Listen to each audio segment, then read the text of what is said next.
It's in the gun, and we are here to talk about that National Signing Day clash, the early signing period for the West Virginia Mountaineers. Also, a little thoughts on the bowl matchup. We'll talk that here on this episode of ITG. You are now watching Believe. ITG. With Wes, Owen, and Jed.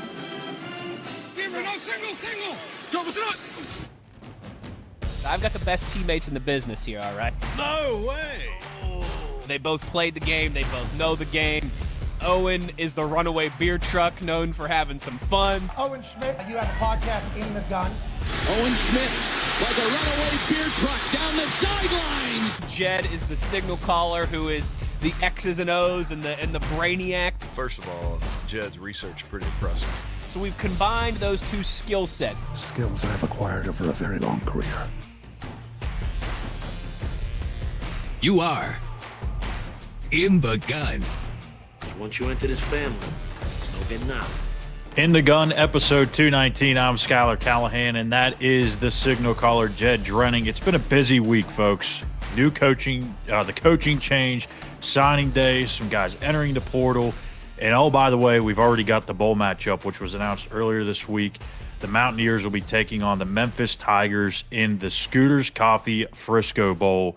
So we'll talk about that here in a second. And as always, this episode of ITG is brought to you in part by BetOnline, your number one source for all your betting needs. Go to BetOnline, where the game starts. And, of course, a shout-out to our fine friends at Toothman Ford, where we all know cars cost less in Grafton. So, Jed, early thoughts here on the bowl game matchup. And also you have some picks that you want to go back to from last week if you really want to revisit, because I don't think we did very well on the Texas Tech pick'ems.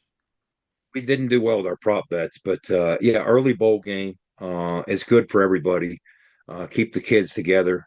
Go compete one more time as a group against a really good 10-win Memphis Tigers team. Ryan Silverfield has done a great job down there.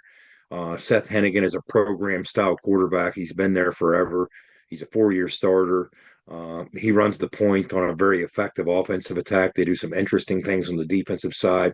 Another odd stack team. But we're going to have our hands full. December 17th, 9 p.m. Eastern. Out there, it'll be 8 o'clock. But it's an interesting matchup. It's an early matchup. Maybe the earliest bowl that I remember us playing in. I can't remember one earlier than that, but it fits the circumstances. No doubt about that, Schuyler. But I'm going to pull up what we had our viewers. We didn't get a chance the other night in the episode to have our viewer picks and results. And I don't know if I've mentioned it, but I'm now the 2024 ITG Pick'em champion. I'm still celebrating. The celebration will go on through the month and then somewhat into January. Hangover. So I'll be the defending champion heading into the next year. It's a good feeling. It's a good feeling. It is. But okay, so we had Denny from Ona, West Virginia. He was one of three, along with Kevin from Harmony, North Carolina, John from Adamstown, Maryland. They were the three who got the scoring offense right, only the scoring offense. Texas Tech, two teams tied with 52 points, scoring the most in the Big 12. They picked Texas Tech, unfortunately, at 52, as we know, came against West Virginia. And then you had Landon from North Carolina picked the passing offense correctly. He picked Colorado. And then you had Schuyler, you had two, both from North Carolina down in your stomping grounds. Kevin from Harmony, North Carolina, and Charles from North Carolina got two right. They were the only viewers that got two right. They picked Colorado. Both of them picked Colorado as the passing offense. And then Kevin, for the scoring offense, picked Colorado as well. Got that correct. Again, they had 52. They tied with Texas Tech. Texas Tech was the choice of Charles. So both of them, congratulations to them. They got both of those picks correct. And then if you want to dive into how we did with our prop bets for last week, West Virginia at Texas Tech and Lubbock. First one, we had an over-under that you and I picked. Over-under Taj Brooks rushing for Texas Tech, 134 and a half yards. We both took the under. We both missed in a big way, actually. Brooks ran for 188 in his final home game as a Red Raider. We had a prop bet discussing the scoring total The question was, will the scoring in this game exceed the 76 points in 2018, which was the highest scoring game we've had in Lubbock? The Vegas over-under was 68 or 64 and a half. We were more ambitious looking at the highest scoring game we've had in Lubbock. We both took the under. Both of us actually said we think it'll go over Vegas, but we don't think it'll go over 76, and it did. Vegas over under 64 and a half, 67 total points scored in the game. And then we had an over under on Garrett Green's touchdowns responsible for, combination of rushing touchdowns, passing, over under 2.5. We both took the over because we were both saying, hey, if West Virginia is going to compete in this game, that's going to happen. Well, West Virginia didn't compete in the game, and that didn't happen. We both missed. Garrett threw for 1 touchdown, did not rush for one, so we only had the 1 touchdown. We had a prop bet.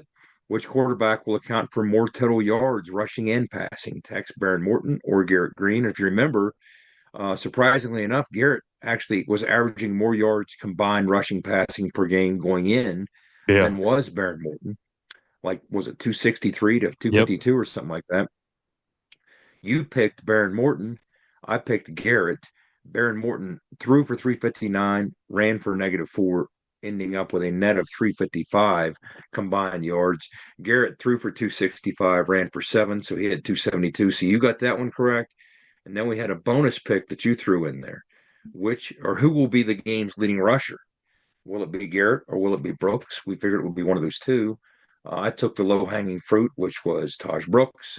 He ran for 188. You were more ambitious, and you took Garrett, went on a limb. He ran for 7. So I got that one right. So we both went only 2 for 5. Not so great to end the regular season. But that's how it shook out in the final round of prop bets for ITG. We'll have one probably for the bowl, but for the regular season, that's how it shook out. You've been doing better than me throughout, I think, most of the season. If we were to go back and look at that, I think you've had your way with it. I've got to win something. The last couple of weeks, we both struggled. Yeah, I'll take the big one. I'll take the big one. Of course. You win the battle, I'll win the war. I won the ITG pick'em, so and that was a battle. We broke it down in the last episode. It literally, with me and Wes and Owen, Schuyler was a distant fourth, but to his credit, he finished strong. He didn't mail it in. He got the pick right to get a full 5 points in the final round, but the other 3 of us, it came down to that that BYU Houston game. Houston scoring 18 helped my cause, and Colorado throwing for 400 plus helped my cause. So I passed Wes, who had the lead going into the final week. It was a battle. The caboose is still chugging along. I got pride. I'm going to go all the way to the finish line. But I got to say, too, I think last year I either finished first or second in the pick'ems. I can't remember what I did. But I also did have the most wins the last offseason. Who Wants to Be a Mountaineer? So I think if we combine all that together, plus our weekly picks between you and I got to be out there toward the top. So you're building a resume. You got an impressive CV. Yeah. We'll just get rid of this year's picks from the Big 12 for me, and then we got a pretty good resume. But anywho, when we return on the other side, we're going to talk about that signing day class, the early signing period, and how West Virginia was able to piece it all together. A lot of teams out there that don't have a head coach really struggled to sign some people yesterday. West Virginia, on the other hand, did not. They did a fantastic job keeping this 2025 class together. We'll talk about that on the other side here on In the Gun. For nearly 20 years, Fortis has been the nation's leader in providing guaranteed roof performance programs for commercial buildings. Fortis offers roof performance solutions that feature extensive initial and ongoing reconditioning for commercial buildings as an alternative to traditional replacement, with long-term performance guarantees that are backed by global leader Lloyd's of London. Fortis offers a comprehensive range of roof performance management programs that provide financial security, extend the life of our customers' roofs, and make a significant impact on ROI. Fortis is currently improving performance and increasing ROI for customers at more than 4,800 locations, with more than 140 million square feet protected, including many Fortune 500 companies that have turned to Fortis to save money, gain financial certainty, and extend the life of their existing roofs. Fortis has helped customers save more than $520 million in capital roof replacement costs for an average ROI of over 250%. To learn more, visit fortis.us.com. Fortis, roof performance and financial certainty guaranteed. Nobody supports the blue and gold Mountaineers like Toothman Ford. With over 20 NIL deals and counting, Toothman Ford continues to rally behind our student athletes. And it's time we rally and support the dealer that supports the Mountaineers. Not only does Toothman Ford offer the best prices in the state on pre-owned, their never over MSRP campaign on new Fords guaranteed to save you thousands. Drive with pride all season long, knowing you're supporting the dealer that fuels our Mountaineers. Toothman Ford, where cars cost less, in Grafton and at toothmanford.com. There are better-known tractors in the world than Coyote. Ones with bigger names, longer histories, more popular hats, cute toy lines. But there's not a single tractor ever been built that's better equipped to do the dirty work. So we'll just focus on what really matters. Coyote, we dig dirt. Now at Johnston Equipment, get 0% financing for 72 months, plus a free loader on select Coyote models in stock. Visit us on Route 33 between Weston and Buchanan. Back in the gun here, and it is time to talk about that early signing period class. West Virginia able to hold on to pretty much just about everybody, with the exception of a few. Tariq Mallory flipped his commitment to Florida State and signed there. Earlier in the week, Evan Powell, defensive lineman, he backed out. And then also the week before, Deuce Edwards, cornerback, flipped his commitment to Michigan State. So outside of that, they were able to retain pretty much everybody else. They were able to add a 4-star corner in DeJuan Galloway and able to flip a North Carolina commit and defensive back Julian Horton. Jed, you put all this stuff together, and it is just truly impressive. You look at some of the other schools like North Carolina, UCF, Purdue. You look at their signing classes, and it's not very deep. So for them to be able to do this is pretty impressive.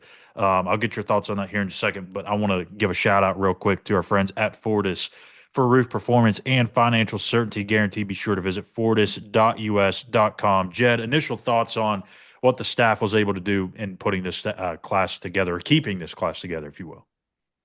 It's nothing short of remarkable. Yeah, no doubt about it. In the modern age, NIL is a heavy piece here. But at the same time, when you lose your coach and you can still put together an all hands on deck effort, which it absolutely takes. You talked about the retention level at some of the other spots that have lost their coach. Schuyler, this hasn't happened everywhere across the country with an empty seat in the head coaching spot. West Virginia is an outlier. So the fact that our scouting department, our recruiting department, our assistant coaches came together and all pitched in to make this happen, from Trey to Drew on down to the assistant coaches, it's really remarkable. It says so much about the staff and the type of people populating that building that you can pull this off. Again, it's something that, in the old guard, pre-NIL, it might have been impossible, but it's pretty challenging irrespective of NIL or the situation. Again, or it will be happening elsewhere in similar numbers, and it simply hasn't. Yeah, it's incredible. I've been doing this since 2015, covering recruiting, and obviously we haven't had many of these situations where you have a new coach coming in, but still, I've not seen something like this happen. Usually when you have a coaching change made, you don't really see a whole lot of signings happen on early signing period. My thought was, well, that's probably what's going to happen here. You may have a handful of kids that say, you know what, I'm stuck with West Virginia regardless. That's kind of what happened back when Dana moved on to Houston. You had a bunch of kids kind of moving on to other places, and it was kind of a combination of Neil coming in and reselling those guys, signing in February, adding a few pieces. But that wasn't really the case here. It was more so a lot of guys just saying, "Hey, we're coming to be a part of this thing, regardless of who the coach is." And I tell you what, not only is it interesting that they were able to hold on to these kids, but this is a pretty quality class. I mean, I like a lot of these guys.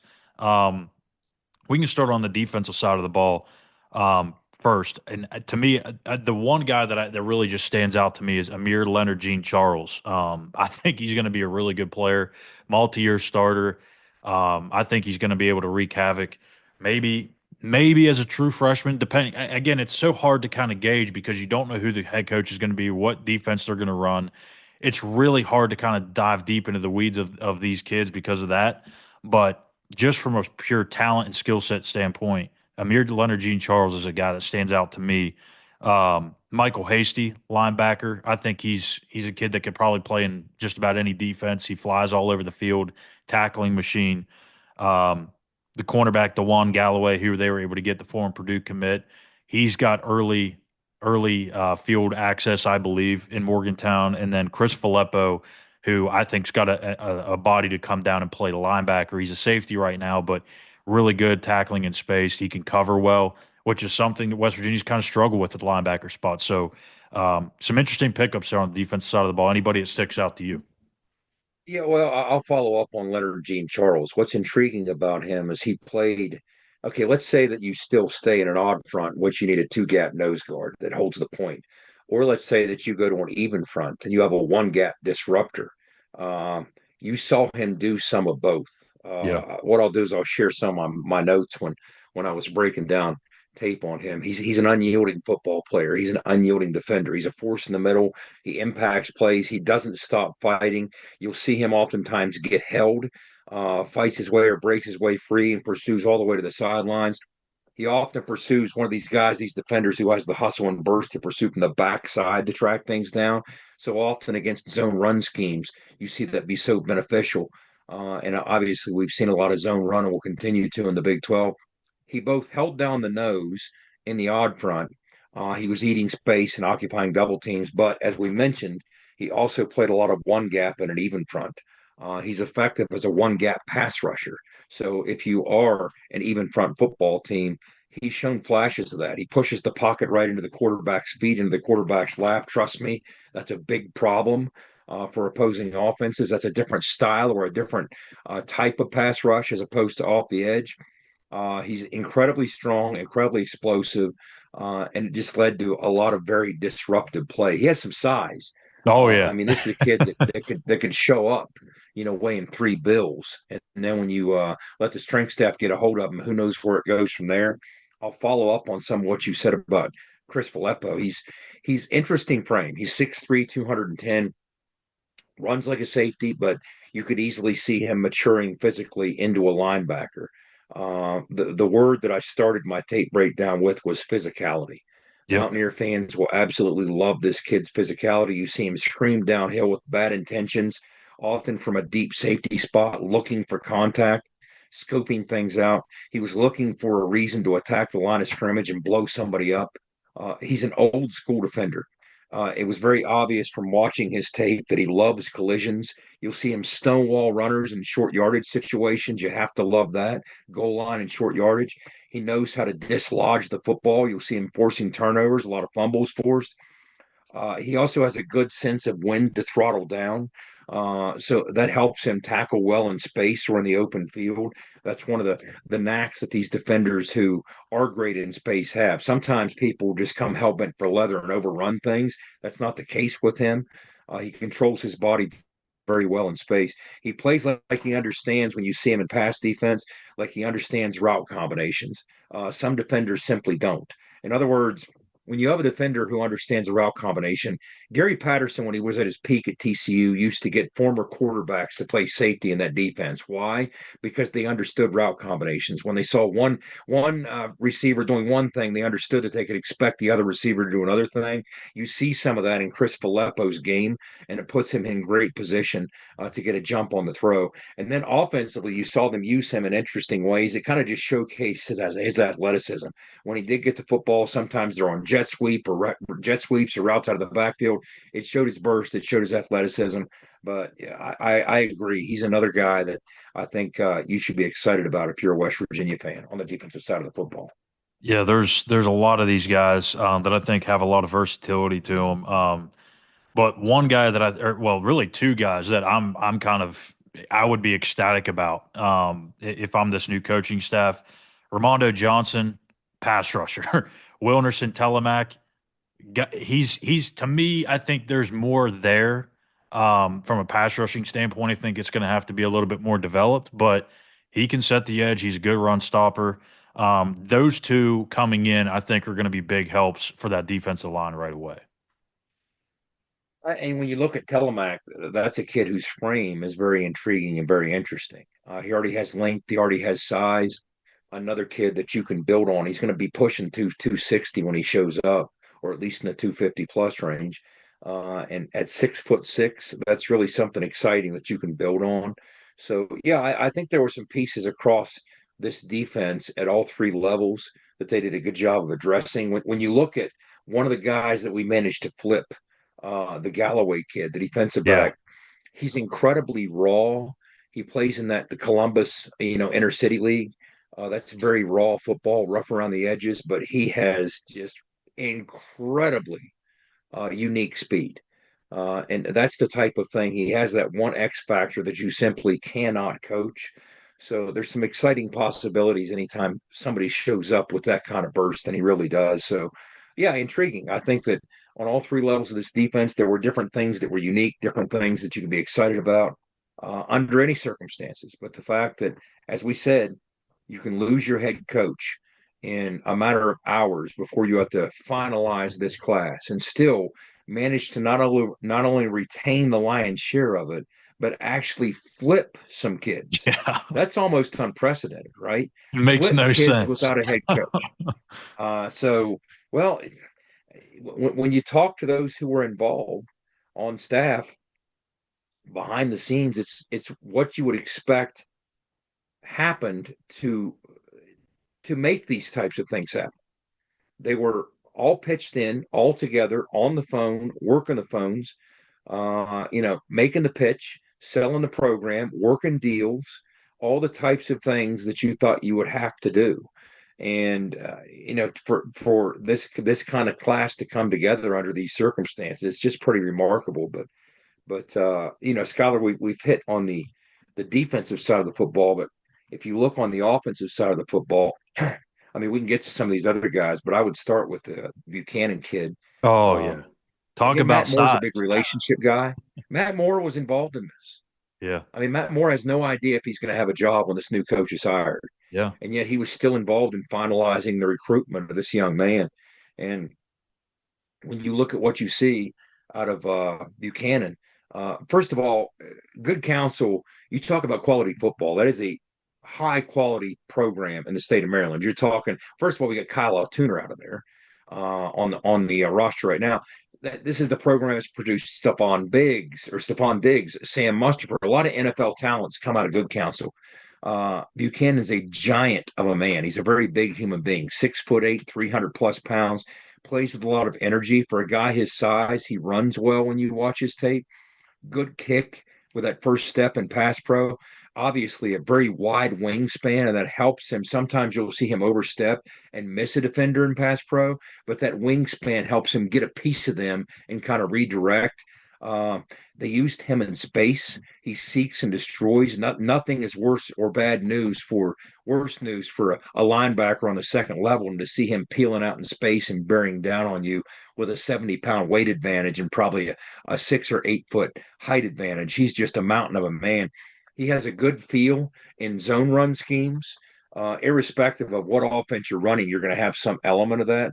What you see when there's zone blocking, he has that knack, or he has that gift. He knows when to detach from a double team at the point of attack and climb to the second level to get to that second level and seal off that backer. When you watch them run the stretch play, he was really a force on the stretch play. He was a big part of their success because they did run a lot of outside zone at good counsel, and he was a factor there. But that's one of the guys that I wanted to start with on the offensive side of the football because I just found him very impressive. Yeah, he's a behemoth, and you talk about good counsel, and there's another one too on that offensive line that's coming, Gavin Crawford. I mean, that's three guys in 2 years that's going to help populate that offensive line room. You talk about chemistry. I mean, you're going to have it there with those three. And Gavin Crawford's a nice prospect in his own right. He's an interior guy, so you Yeah. got both a guard and a tackle from good counsel, and Crawford has some bullying. Oh When yeah. you watch him, he has a Baller. good base on the interior. He shows balance. He was rarely on the ground. That's always a good sign for an offensive lineman when you're watching them.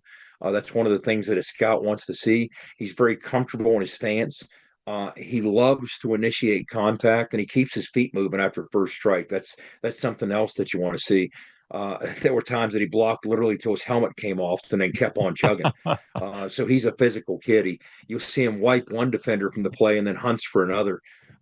He relied a lot more on his talent than his technique, because at the offensive tackle spot, he was a guard that sometimes they would move out to tackle. So he does have a touch of versatility to him, but you just hit on it, Schuyler. Both good council kids. That is a program with an incredible pedigree, well coached. So they're going to show up kind of more advanced than some of the other kids might, much like Kyle Altuner did. I still say if he didn't get injured last year, he had a chance to get some reps. Oh, yeah, absolutely. Yeah, we're putting together a heck of a good council offensive line. There's worse things than that, Pipeline. Yeah. Yeah. The touching on some of the skill guys here, DeAndre Desanor.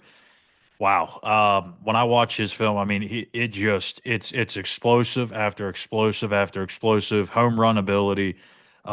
Just he gets into that next gear really quickly. One of the fastest players, obviously, in this class. But I think he's got a chance to be pretty special. I think so too.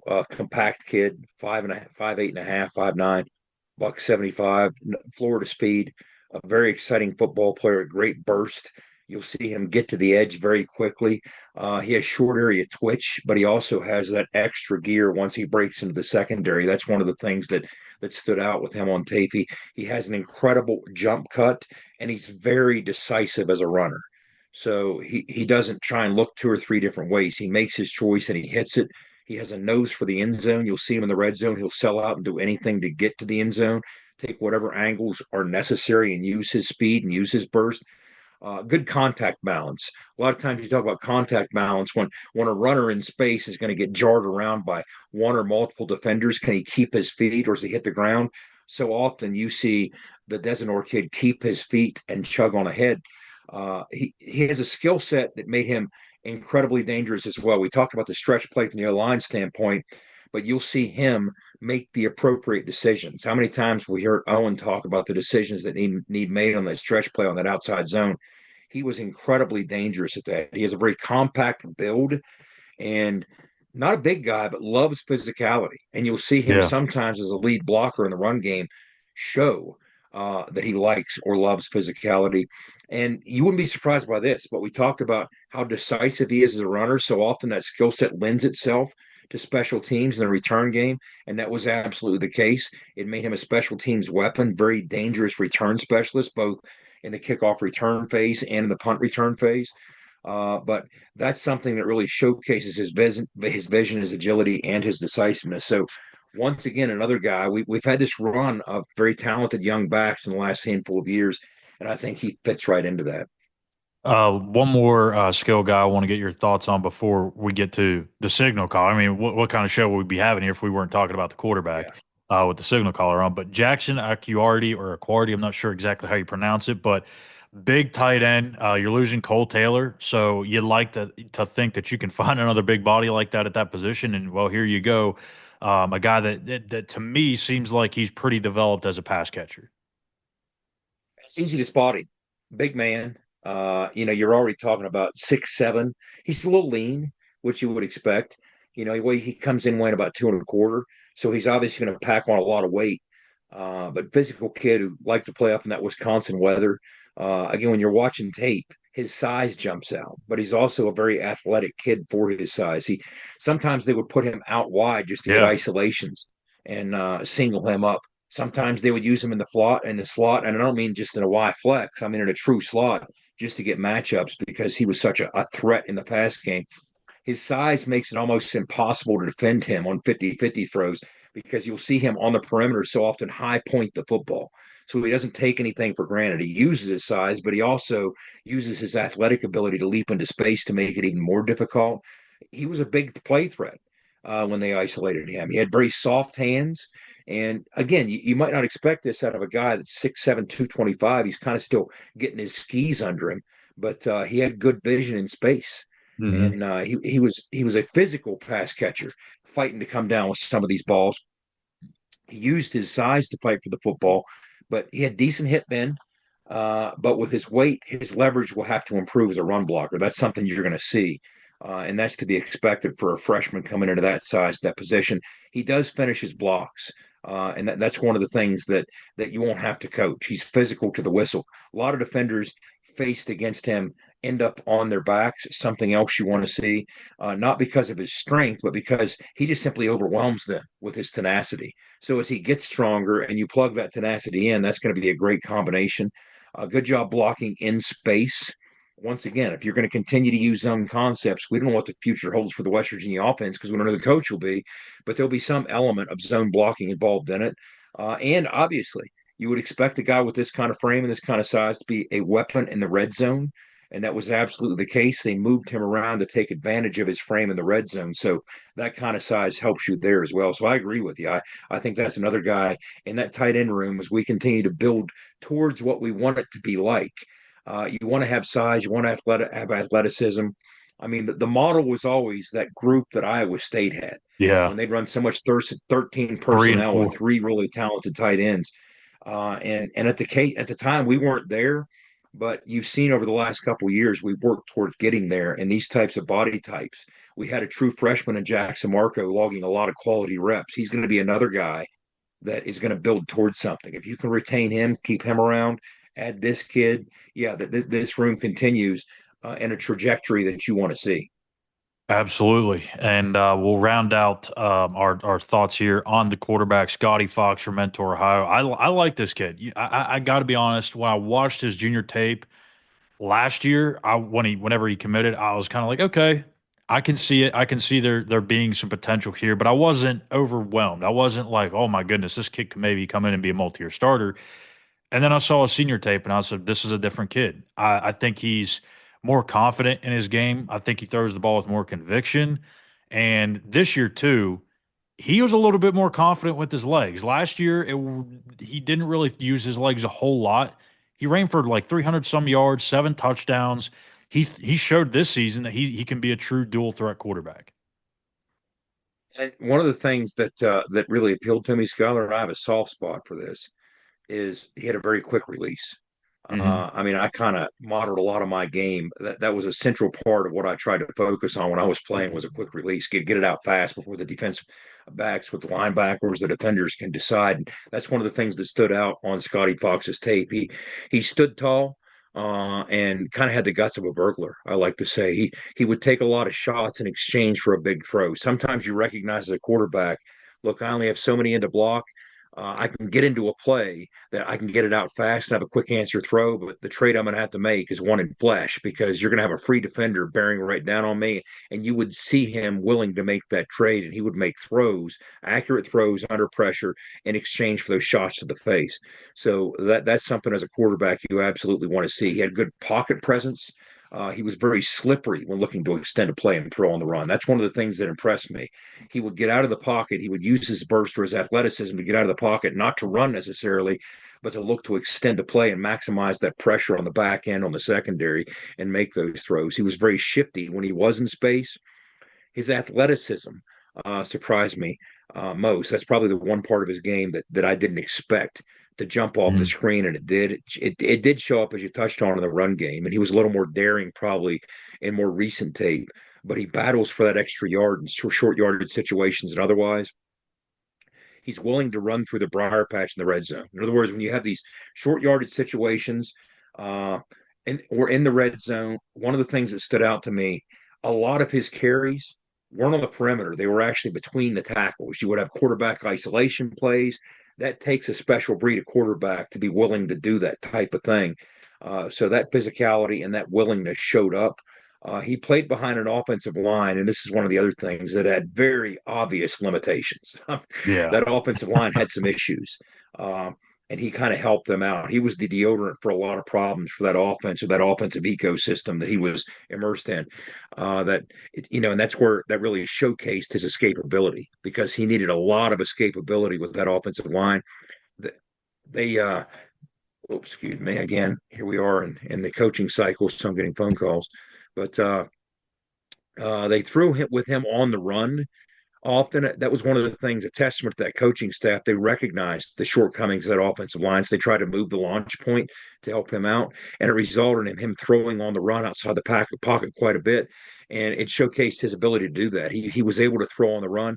That's a knack or a gift that some quarterbacks just don't have. He was tough. He was fearless. You'd see him stiff arm defenders into the boundary instead of stepping out. He would battle for that extra yard. It'd be easy just to, hey, I'm not going to take this extra shot. I'm going to step out of bounds and end this thing. I already picked up 5 or 8. But instead, he would fight for that extra yard or two, and that made a difference too. He was accurate with a great understanding of ball placement. In other words, he just doesn't throw to the receiver, but sometimes away from the defender, and that helps protect the receiver and make him more accurate throw. That's one of the things that stood out to him. Sometimes in the red zone, you would see that happen. He would have a receiver open only if you threw away from the defender as opposed to where the receiver was running, and he would make that the ball placement of that throw was perfect to set it up for the score. And, you saw him with a wide assortment of different throws in his bag. So a good repertoire of the types of throws that he was asked to make in that offense. Good timing on the throw, stressing the safeties. You would see him work the seam and work those skinny posts. So he understands how to work or stress safeties, whether it was a 1-high safety look or a 2-high safety look. He can thread the needle on those seams and those skinny posts. These quarter beaters, and when you're in quarters coverage, those are the types of throws it takes to beat quarters coverage. And you saw him very often make those types of plays. And then finally, what I'd close with is the poise. You'd see him so often stand tall, sometimes even in his own end zone, in the shadow of his own goalpost, and deliver throws just absolutely on a dime with a free hitter once again in his face. So often he was just getting pummeled, in part because teams would blitz them, but in part because his pass protection just didn't hold up. And that's what impressed me the most. This was a kid who every game you watched him in, he was taking shots, he was taking hits. That did not impact him. That did not affect him. He forged ahead and continued to play the position at a very high level despite that lack of protection. Yeah. Like I said, I became really impressed when I watched the senior tape. The full version of it. He released a few things coming out throughout the year and different segments, but when he put the whole thing together, really impressed. So pretty impressive class once again, for West Virginia to put this all together. People are already asking me, what else does West Virginia need? And I just tell them like everything, because you don't know at this point. Like, you don't know who you're going to lose. You don't know what offense or defense you're going to be running. So right now it's just kind of like you're in the draft and, you're a team that's been bad for years, even though that's not the case here. But you're just trying to take BPA, right? Best player available. Just go get the best players. I don't think they're going to be adding a whole lot of talent between now and the coach, the head coaching hire. Probably not any, to be honest with you. But we'll see how it all unfolds. But that's going to do it for us here today. The end of the episode. But we are not going anywhere. It's the end of the regular season, but we've got a lot of stuff to touch on. Obviously, the new head coach, whenever that announcement comes, we'll touch on some more stuff about the regular season and the bowl game matchup as well. And one more final thank you to Johnson's Equipment. Get 0% financing for up to 72 months with approved credit on select Coyote tractors in stock now at Johnston Equipment, Route 33 between Weston and Buchanan. So that'll do it for us here today on ITG. And as always, be an ear and tell an ear about your new favorite WVU football podcast. You've been in the gun. ITG. The fun doesn't have to stop here. Be sure to hit subscribe and never miss an episode. If you have any questions, suggestions, or feedback, be sure to follow us on X at In the Gun Podcast. Join us again next time. Until then, tell an ear to tell an ear about your new favorite WVU football podcast.